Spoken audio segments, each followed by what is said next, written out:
नमस्कार, मैं हूं रीनू। आप सभी दर्शकों का अन्नदाता कार्यक्रम में स्वागत करती हूं। हमारे देश का किसान जन का पोषक है, वह श्रम का देवता है, अन्नदाता है। उसमें ही भारत की आत्मा निवास करती है। ऐसे ही किसानों की प्रगति के लिए हम खेती बाड़ी से जुड़ी हुई बहुत सी नई लाभकारी जानकारियां हर रोज सुबह लेकर आते हैं। तो चलिए कार्यक्रम शुरू करने से पहले देखते हैं आज क्या है अन्नदाता में। बरसात के मौसम में दुधारू पशुओं की देखरेख और प्रबंधन।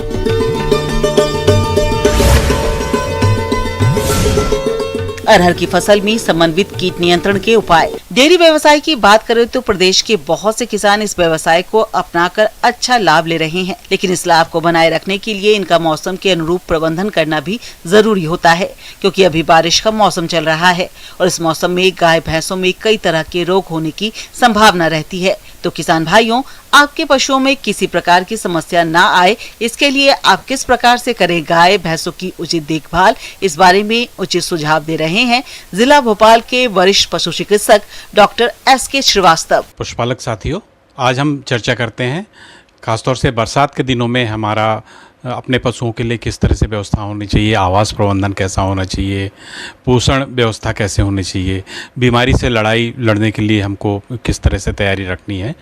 तो सबसे पहले शुरुआत आप देखिए कि बरसात में होता क्या है। हमको जिस तरह से बरसात के पहले सारी व्यवस्थाएं करनी पड़ती हैं, हमारे घर को व्यवस्थित करना पड़ता है, उसी तरह से हमको अपने जो हमारी आमदनी बढ़ाने में पर्याय हैं, हमारे पशु हैं जो दूध उत्पादन में रहते हैं, तो उनको हमारी व्यवस्थाएं बहुत ही सुनिश्चित करना पड़ेगी। पशुपालक भाइयों, जैसा कि आप सभी जानते हैं, अभी बरसात का मौसम चल रहा है और यदि आप इस मौसम में भी गाय भैंसों से अच्छा दूध उत्पादन प्राप्त करना चाहते हैं, तो पशुओं को बरसात के प्रभाव से बचाने के लिए आवास प्रबंधन का ध्यान देना होगा, तभी आपको पशुपालन व्यवसाय से अधिक लाभ मिलेगा। हमको शुरुआत से ही ध्यान रखना पड़ेगा कि हमारे जो दुधारू पशु हैं, गाय भैंस हैं, उनके लिए शेड हमको ऐसी जगह बनाना चाहिए जो कि थोड़ा सा उथली जगह हो, पानी वहाँ इकट्ठा ना होता हो। उसके अलावा अगर पुराना शेड है तो उसमें अगर लीकेज है पानी का, छत से पानी का अंदर की तरफ आना जारी है, तो उसकी व्यवस्था पहले से कर लें ताकि उसमें कोई मरम्मत कार्य यदि निकलता है तो उसको करवा लीजिए, लीकेज है तो उसको सुधरवा लें। इसके अलावा जो शेड होता है उसमें छज्जा जो निकला रहता है उसको भी ध्यान रखें। अगर कम से कम 2.5-3 फीट का छज्जा आवश्यक है, नहीं तो अधिक जो तेज़ बारिश की बौछार आपके शेड में आएगी। ये हमेशा व्यवस्थित कर लें। जो फर्श है पक्की फर्श होना चाहिए, नहीं तो उसमें आपका नमी इकट्ठा होगी, जानवर को दिक्कत होगी, कीचड़ फैलेगा। और लेकिन आप इतना चिकना भी ना करें, प्लास्टर तो हो, ज़मीन पक्की हो, लेकिन फिसलन वाली ना हो कि जानवर फिसल जाए।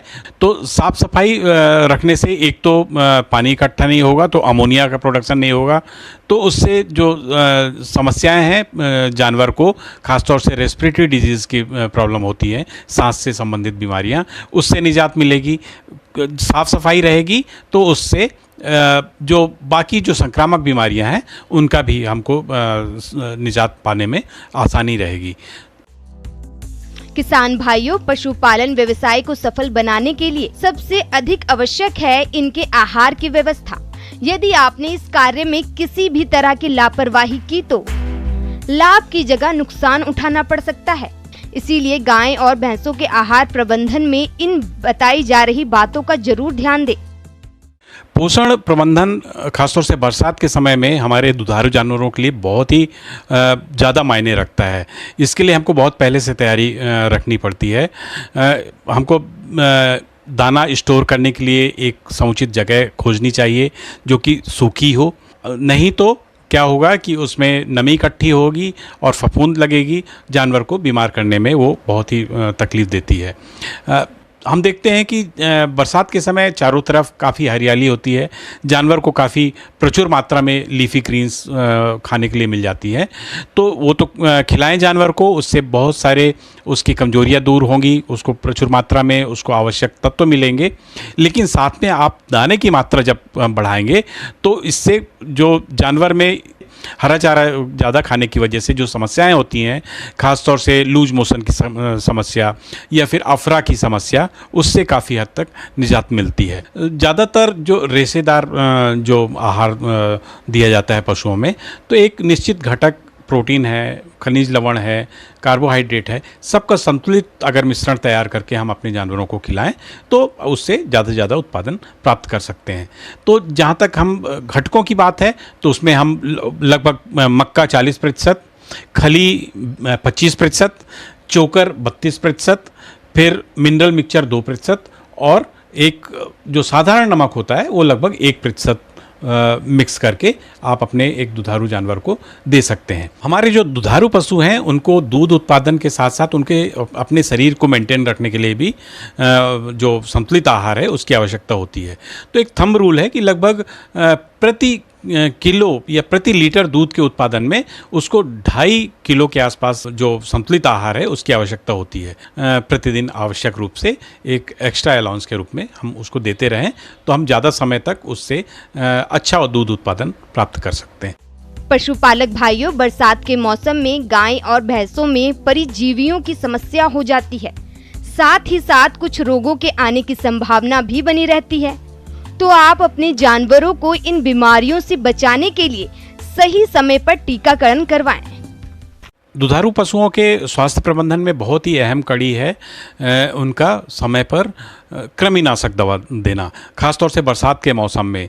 इस समय बहुतायत में बच्चे भी देती हैं गाय, तो 15वें दिन आप अपने बछड़े या बछिया को कृमिनाशक दवाएं दे दें।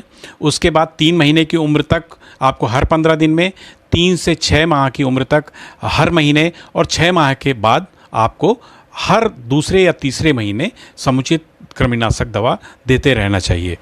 इसके साथ ही ये जो टीकाकरण होता है वो बरसात के पूर्व कर लिया जाता है। लेकिन यदि किसी कारणवश जानवर आपका टीकाकरण होने से बच गया है तो इस मौसम में सावधानी बरतते हुए उसमें खासतौर से मुंहपका, खुरपका, हेमोरेजिक सेप्टिसीमिया जिसको गलघोटू बोलते हैं, ब्लैक क्वार्टर, एक टंगिया रोग जिसको बोलते हैं, और एंथ्रेक्स, इन 4-5 बीमारियों से लड़ने के लिए इनमें टीकाकरण अवश्य करवा लें। पशुपालक साथियों, आज हमने जो चर्चा की है उसको आप अगर अच्छे से अपनाएं तो बरसात के मौसम में आप अपने जानवर का उचित रख रखाव, उसका आहार प्रबंधन और व्यवस्थापन करके ज़्यादा से ज़्यादा अपने पशु का उत्पादन के लिए उपयोग कर सकते हैं और मुनाफा प्राप्त कर सकते हैं।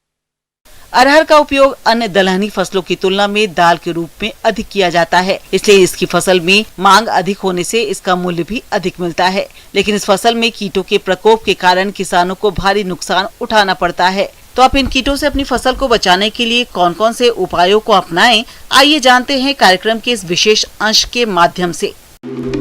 अरहर खरीफ की मुख्य दलहनी फसल है। दलहनी फसलों में चना के बाद अरहर का स्थान है। इसकी खेती कम वर्षा वाले क्षेत्रों में और ऊपरी खेतों में की जाती है। इसकी खेती करके किसान भाई अच्छा खासा लाभ भी कमाते हैं। लेकिन इस फसल में भी अन्य फसलों की तरह हानिकारक कीटों का प्रकोप होता है, जिनकी समय से रोकथाम न करने पर इसके उत्पादन में भारी गिरावट देखने में आती है, जिस कारण किसानों को आर्थिक हानि का सामना करना पड़ता है।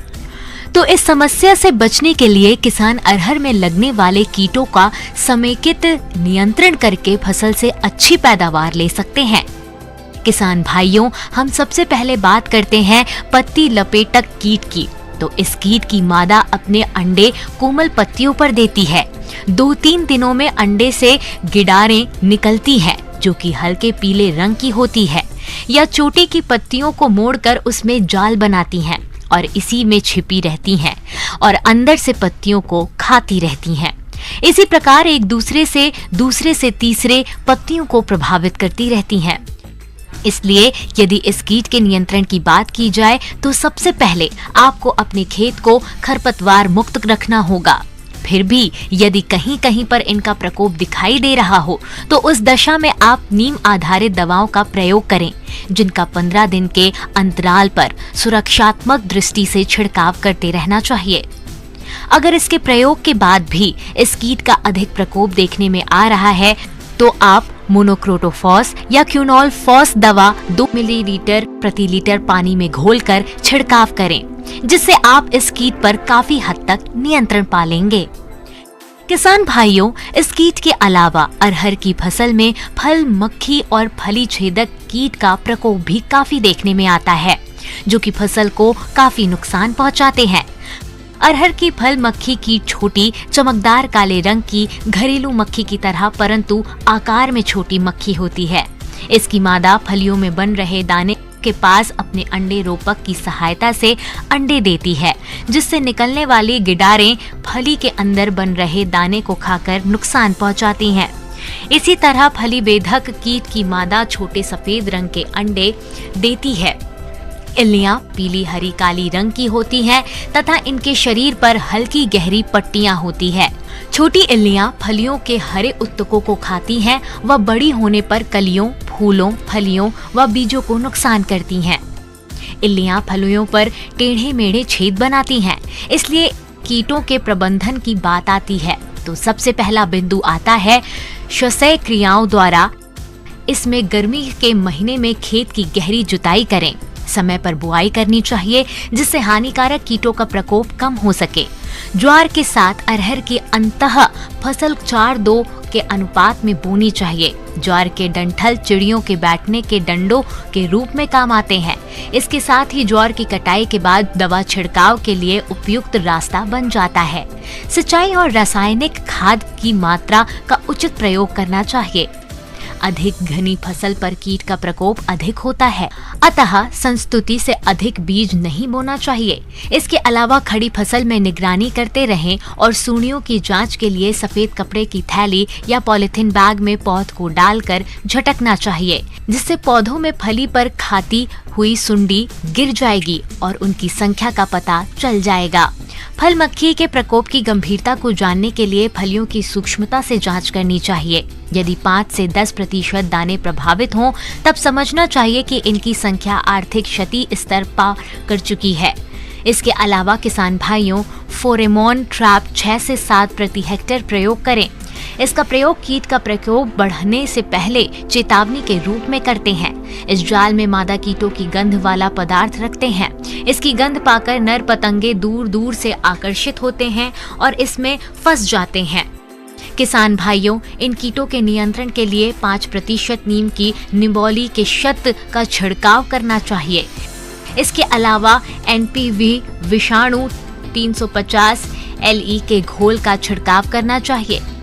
जब इन कीटों का प्रकोप आर्थिक क्षति स्तर से ज्यादा देखने में आए, तब रासायनिक नियंत्रण हेतु इंडोक्साकार्ब दवा की 1 मिलीलीटर मात्रा के प्रति लीटर पानी में घोलकर फसल पर छिड़काव कर दें, जिससे आप इन कीटों पर काफी हद तक नियंत्रण पा लेंगे और फसल से अच्छी पैदावार भी ले सकेंगे। हमारे प्रदेश में तिल की खेती खरीफ और जायद दोनों के मौसम में की जाती है और जो किसान भाई इसकी खेती करना चाहते हैं तो वह खरीफ मौसम में अधिक पैदावार देने वाली उन्नत किस्मों का चयन करके खेत तैयारी से लेकर बुवाई तक के सभी कार्यों को वैज्ञानिक तरीके से संपादित कैसे करें, इसके बारे में जानकारी के लिए मिलते हैं विषय विशेषज्ञ खान सिंह बागरी से। अगर तिल की खेती में उन्नत प्रजातियों की बात की जाए तो इसमें सबसे पहले हम बात करेंगे तो कंचन, जिसको जेटी के नाम से जानते हैं, जेटी 7, इसकी जो उपज है 6 से 7 कुंटल है। इसी तरह यदि अपन बात करें TKG 21, TKG 22, TKG 55, इनमें सभी में लगभग 6.5 से 7 कुंटल प्रति हेक्टेयर उत्पादन है और पकने की अवधि भी इनकी वही 85 से 90 दिन है। और तिल की फसल के लिए सबसे पहले हम भूमि का चुनाव करते हैं। भूमि अच्छी दोमट मिट्टी हो, हल्की रेतीली दोमट मिट्टी चलेगी। सामान्यतः तिल की फसल सभी प्रकार की मिट्टी में उगाई जा सकती है, बशर्ते इसके लिए pH मान 5.5 से 8.0 तक उचित होता है। इस तरह की मिट्टी में अपन तिल की फसल आसानी से ले सकते हैं। अंतिम जुताई करते समय गोबर की खाद, अच्छी पकी हुई खाद 10 टन प्रति हेक्टेयर की दर से डालकर और अंतिम जुताई कर लें। इसके बाद बात करें अपन इसमें NPK, नाइट्रोजन, पोटास, फास्फोरस की जो मात्रा है इसमें 30-40-20 है। 30 किलो नाइट्रोजन, 40 किलो फास्फोरस और 20 किलो पोटास। इस तरह से अपन खाद का मैनेजमेंट करते हैं और इसमें जो नाइट्रोजन है वो आधी मात्रा बुवाई के समय और बाकी बाद में फिर छिड़काव करें। पोटास और फास्फोरस की मात्रा पूरी बुवाई के समय पे दे दें। यदि सल्फर की कमी आ रही है तो 10 किलोग्राम प्रति हेक्टेयर की दर से सल्फर का छिड़काव उसमें ज़रूर करें।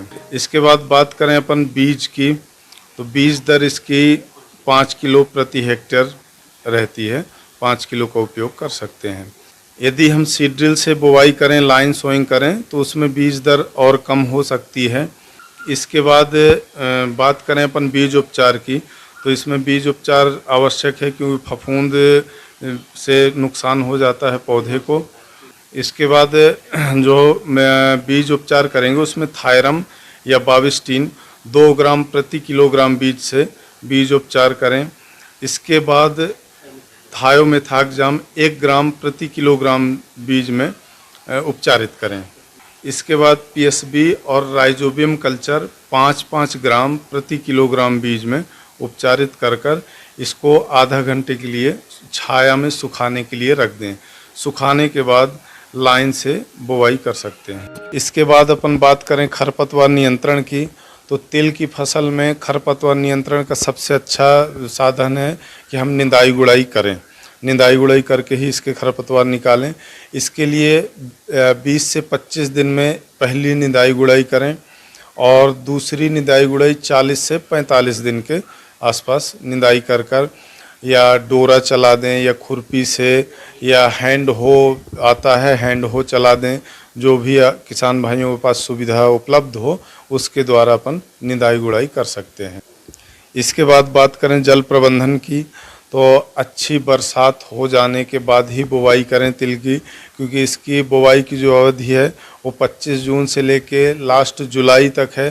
तो इस समय पे पर्याप्त पानी हो जाता है, तो बोनी करने के बाद पानी देने की आवश्यकता नहीं है। फिर भी यदि बुवाई के बाद बीच में पानी नहीं गिरा काफ़ी दिनों तक, तो उस समय पे एक हल्की सिंचाई बीच बीच में करते रहें। मिट्टी की नमी देखते हुए उस हिसाब से सिंचाई करें और इसमें विशेष ध्यान दें कि जल भराव नहीं होने पाए। यदि जल भराव होगा तो फसल बहुत जल्दी गलन पकड़ लेती है और फसल नष्ट होने लगती है। इसलिए उचित जल प्रबंधन के लिए उचित जल निकास बनाकर रखें और ऐसी खेतों का चयन करें जहां पानी जमता नहीं हो, पानी रुकता नहीं हो, ऐसे खेतों का चयन करें। आइए जानते हैं अन्नदाता निःशुल्क फोन के माध्यम से पूछे गए समस्याओं का समाधान। अन्नदाता निःशुल्क फोन संपर्क सेवा के माध्यम से पूछे गए प्रश्नों में से आज हमने जिस प्रश्न को कार्यक्रम में शामिल किया है उसे पूछा है ग्राम डोंगरपुर, जिला भिंड के कृषक नरेंद्र शर्मा ने। ये बैगन की फसल में तना और फल छेदक कीट के नियंत्रण के बारे में जानकारी चाहते हैं। तो नरेंद्र शर्मा जी, आपकी जानकारी के लिए प्रस्तुत है कार्यक्रम का ये अंश। सब्जियों की खेती में बैगन एक महत्वपूर्ण फसल है। इसकी खेती बड़े पैमाने पर देश के लगभग सभी राज्यों में की जाती है। इसकी अच्छी खेती करने के लिए किसानों को मुख्यतः बीज मिट्टी का चयन के अलावा कीट और रोग से बचाव पर ध्यान देना होता है। किसान भाइयों, बैगन की फसल को सबसे अधिक नुकसान तना और फल छेदक कीट द्वारा पहुंचाया जाता है। इस कीट के व्यस्क का प्रकोप रोपाई के कुछ सप्ताह उपरांत ही हो जाता है और व्यस्क कीट पौधों पर अंडे दे देता है, जिसके बाद में उसके लार्वा निकलकर पौधे के तनों को बेधड़क नुकसान पहुंचाते हैं। मुरझाए झुके हुए तने का दिखाई देना इसके प्रमुख लक्षण हैं। इसके बाद कीट की इल्लियां फल में छेद करके उसके अंदर घुस जाती हैं और वह फलों के अंदर ही अंदर खाती रहती हैं, जिससे फल सड़ने लगता है और गुणवत्ता खराब होने लगती है। ऐसे में फलों को उचित बाजार भाव नहीं मिलने से किसानों को आर्थिक हानि का सामना करना पड़ता है।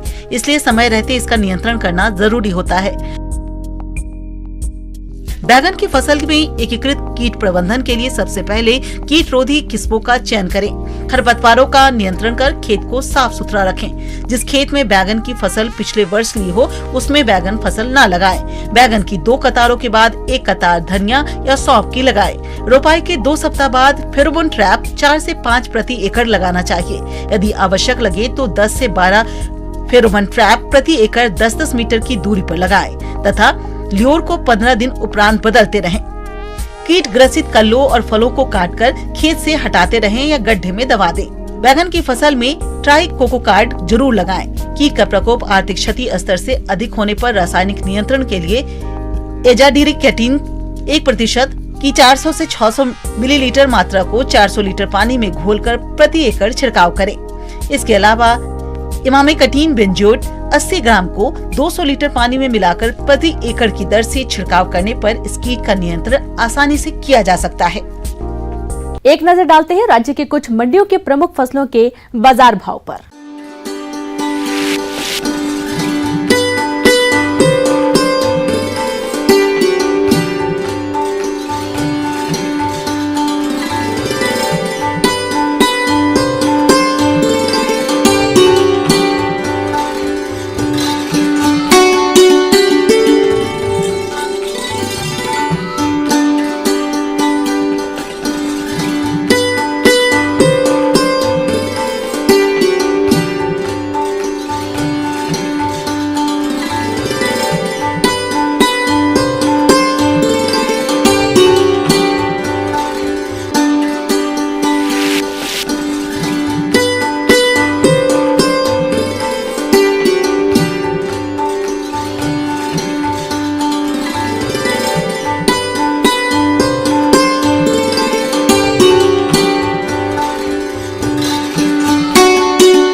किसान भाइयों, कृषि संबंधित समस्या और सुझावों के लिए आप हमें इस पते पर संपर्क कर सकते हैं।